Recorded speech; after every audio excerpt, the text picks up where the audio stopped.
Halo guys, selamat malam. Kali ini kita bakal ngebahas kapal yang udah di-request sama salah satu subscriber gua, yaitu Prusen ya. Gue lupa kenapa minta Prusen, tapi nanti gua cantumin komennya di sebelah sini, kayaknya maybe.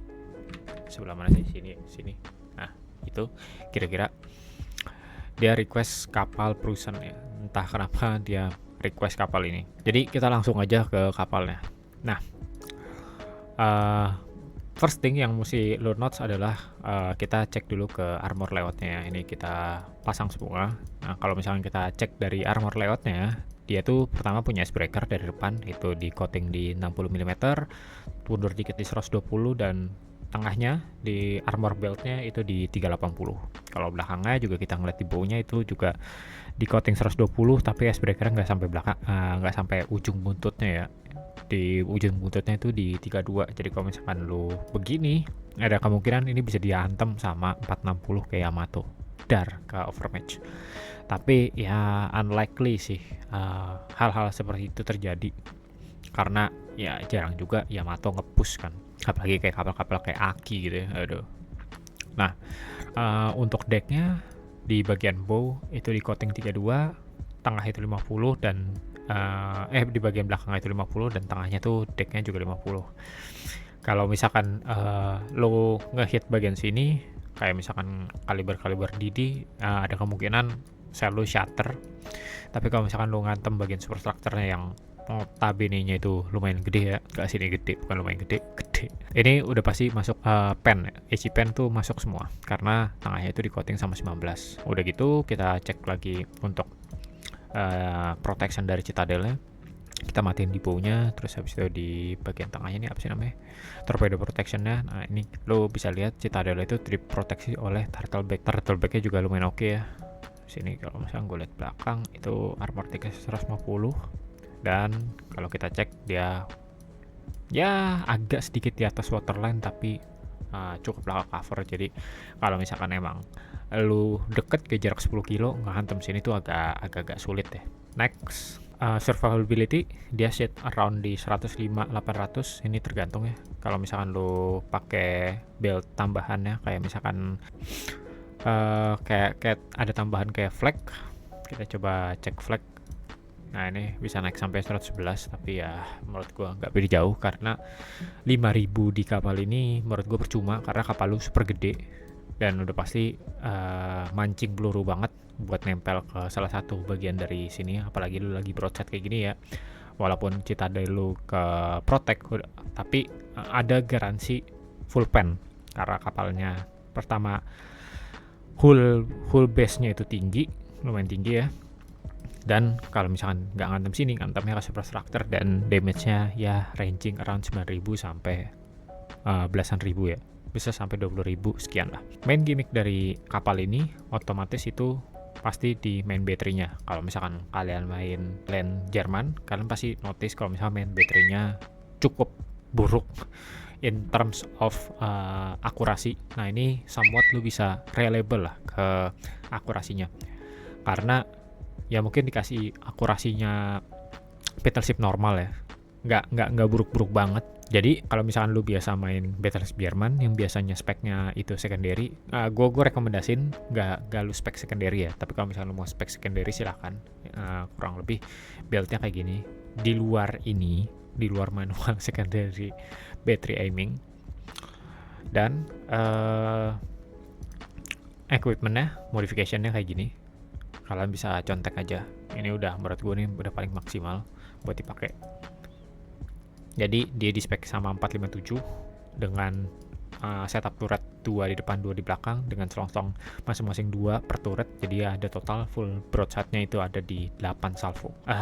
Make sure nggak lu pakai ya full broadside ya, walaupun ya agak ngeselin cuma 2-2, tapi ya somewhat oke lah. Kalau misalkan mobil secondary bisa, tapi nggak gue saranin ya. Untuk di defense ya udahlah, karena apa lu juga segede gaban, agak susah ngejuknya.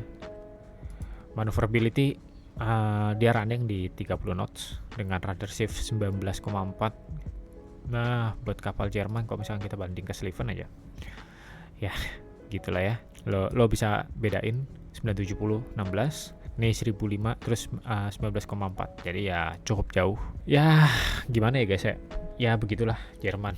Apa adanya. Dengan concealment juga dengan concealment di 14,3, which is jelek sih kalau misalkan 14,3 di Battleship tuh kayak ada yang setara, tapi dengan size lu segini ini kayaknya sih ini hull FDG apa ini hull AGK, gua kurang tahu juga, tapi ya dengan hull segede gini, lempeng, lebar, superstructure tinggi, lebar juga, lo pasti cukup menderita sih dengan detection segini 14,3. Untung range-nya tuh nggak buruk-buruk banget, lu dapat di 20,6. Jadi ya ya bersabar aja. Nah, yang harus lu notes adalah ketika grinding ini kapal, anggap lu masih di tier bawah, anggap lu masih di mana ya? Di Bayern lah gitu ya. Di Bayern. Permasalahannya adalah kapal bawahnya better di spec sama secondary, Pak. Kecuali FDG buang aja. Bismarck oke lah. Kapal bawahnya ini better di spec sama secondary gitu. Karena ya gunnya tuh gimana gitu. Kayak nanggung, karena ini generasi line ini nih, barisan ini tuh generasi awal line-nya Jerman. Jadi setupnya menurut gua dari awal Battleship Jerman ini muncul belum berubah. Nah, ketika lu mentok di Prusen, itu ada perubahan dari build-nya sampai captain build-nya itu ada perubahan. Jadi lu build sama Battleship biasa. Jadi lu make sure lu punya poin buat ngeriset, atau enggak ya lu sediain commander lain gitu. Mungkin dari kapal lain yang emang udah pernah lu pakai dari premiumnya. Nah, lu bisa spec di situ kayak gitu, guys. Untuk tech tree-nya menurut gua kayak biasa Bayern skip aja. Genis menurut gue lumayan seru. Bismarck setelah lu, karena kalau bilang ya Bismarck lah, lu fanatik silahkan grinding. Menurut gue abis itu menurut gue FDG-nya skip aja, dan kita langsung aja kita tes di asymmetric battle, karena kalau misalnya kita tes di random buang-buang waktu dan isinya bot semua. Jadi kita tes di asymmetric. Oke guys, ini udah masuk ke match. Kita lihat dulu dari acceleration, itu start dari 0 ke full speednya kira-kira kayak gini. Dan ini gue pakai acceleration mode, jadi kalian bisa lihat gambarannya kalau misalkan kalian pengen ngejuking shell, kira-kira performance akselerasinya kayak gitu ya. Dan ini beloknya,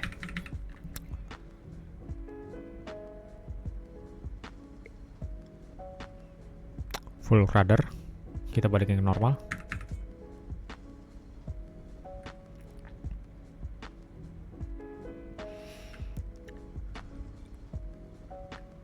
Netral, kita teguk ke kanan.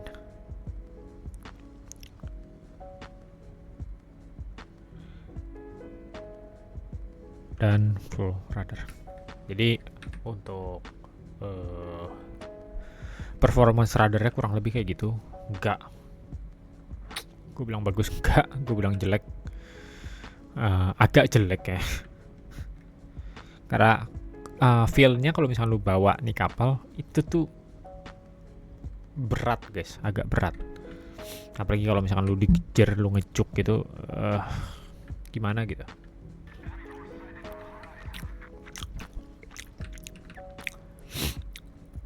Di sini kita cari posisi tengah aja ya. Jadi pas musuhnya ngumpul di C, udah pasti kita bisa farming broadside.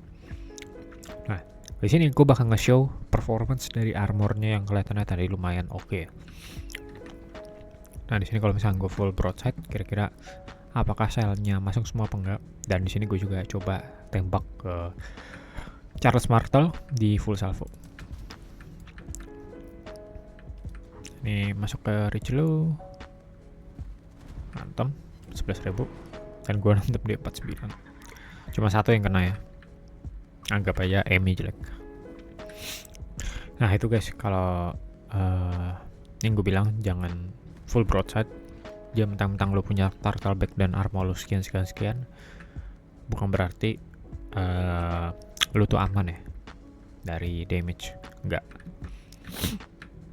kecuali nembak lo mungkin Kongo atau nggak Miyogi ya aman lah.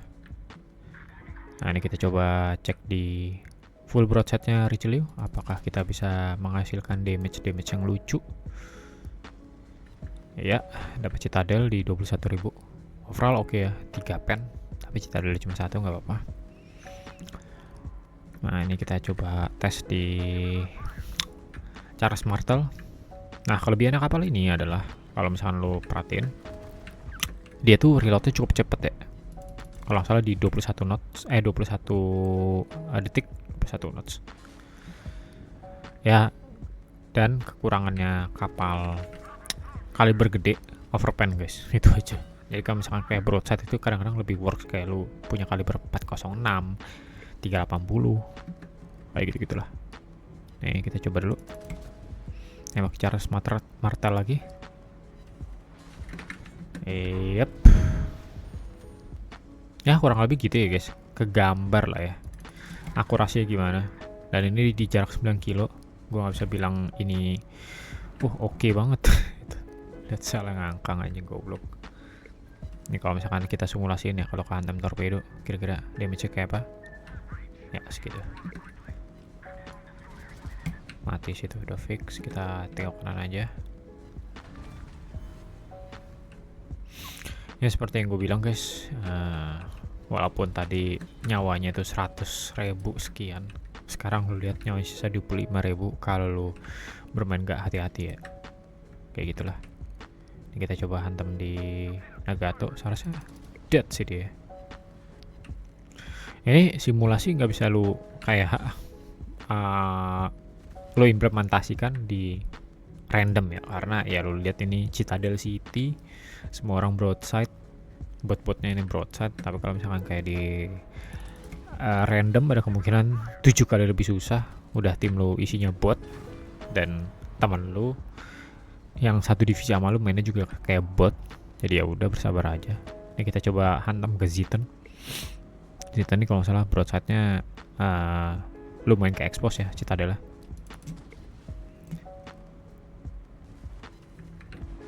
Ya oke lah, full pan-nya segitu 26.000. Nah itu adalah simulasi kalau misalkan kita greedy ke orang, ya kurang lebih kayak gitu ya. Saya masih ada file ya, oke lah. Nah ini dia kayak gitu ya guys ya. Kita balik ke port. Nah pertanyaan adalah, apakah worth it apa enggak lu nge-grinding di kapal sebagai kapal battleship biasa, atau enggak kapal yang bisa dijadikan kapal sniping gitu, atau hal mid to long range. Menurut gue ya, satu yang harus diperhitungkan adalah, pertama ini tech tree ini. Tech tree ini kayak tadi udah sempat gue sebutin adalah build-nya tuh berbeda pas di tengah-tengah. Nah pas lu sampai Prusen itu berubah lagi dari secondary, terus habis itu lu rubah lagi ke build biasa, yang hitungannya antara lu harus punya 2 kapten atau nggak kapten lu reset. Nah itu extra cost lagi. Terus apakah ini on par sama battleship biasa? Kalau misalnya lu lihat akurasinya, mungkin rasanya oke lah, not bad lah, nggak buruk-buruk banget lah. Tapi kayak contoh menurut gua best battleship untuk long range, medium to long range, masih ada Bungo. Kapal lu signifikan lebih cepat, walaupun kelihatan cuma 1,5 knots, tapi turning circle radius lo oke, radar shift lo ya so-so lah. Tapi kapal ini tuh lebih apa ya, gue ngerasa itu lebih luwes dipakai. Accelerationnya juga masih lebih enak. Terus lo punya spotter, hull lo signifikan lebih slim, walaupun ini hitungannya ya gitu ya tuh. Lol, tipis banget. Nah tuh, aduh anjay binjay dah lu pakai ini Citadel kanan kiri. Tapi untuk kapal medium to long range menurut gue cukup. Karena apa ya, dia nge-fulfill role-nya sebagai medium to long range. Nah sedangkan lu pengen build secondary, better Sullivan jauh. Kapal lu lebih cepat, lu punya tools lebih bagus, dan kawan-kawan. Lu pengen jadi battleship biasa, ya kayak tadi ada Jepang, ada Montana, ada Vincent. Vincent ini jangan diremehkan loh, bagus anjir dia. Terus ya ada kapal-kapal lain lah. Kalau misalkan lo pengen secondary kayak tadi gue bilang ada Riven, ada Libertad, much better untuk secondary build. Jadi kalau misalkan gue kasih rating untuk pro, dibaca apa sih? Kalau kita bacanya Prusen ya, ini orang-orang banyak yang bilang Prusen ya. Nah untuk Prusen sendiri, ya di meta sekarang ya, lo punya hull kayak gini nih, kayak TMP anjir, lebar banget. Dan lawan lu kapal-kapal kayak sekarang gitu, ya ada Aki, terus ntar lu ketemu Hawaii, lu ketemu Bremen, terus ketemu kapal-kapal resek lainnya, Shinano, ketemu FDR, ketemu CV pada umumnya. Ya lu bisa bayangin kayak gimana. Jadi kalau misalkan gua kasih nilai, maybe kapal ini sit di around 7,5, ya 7,2 lah, karena oke. Mungkin kalau lu jago oke lah, ini kapal oke. Tapi kalau misalkan lu kayak masih pas-pasan, match lu masih 2000, 3000, 1000, aduh jangan deh. Jangan. Ini kapal yang ibarat kata bagus ketika jam terbang lu oke gitu ya. Kalau buat newbie udah fix aja gue bilang jelek sih kapal. Buat newbie kayak gini lu enggak lah. Ada kapal lain yang lebih bagus. Kalau malah sniping ya udah Yamato, much better ship. Ya intinya gitu guys. Yang mau gue bahas, jangan lupa like, comment, dan subscribe karena itu ngebantu gue banget buat lanjut bikin konten-konten kayak gini. And see you in next episode. Bye bye. Thank you guys.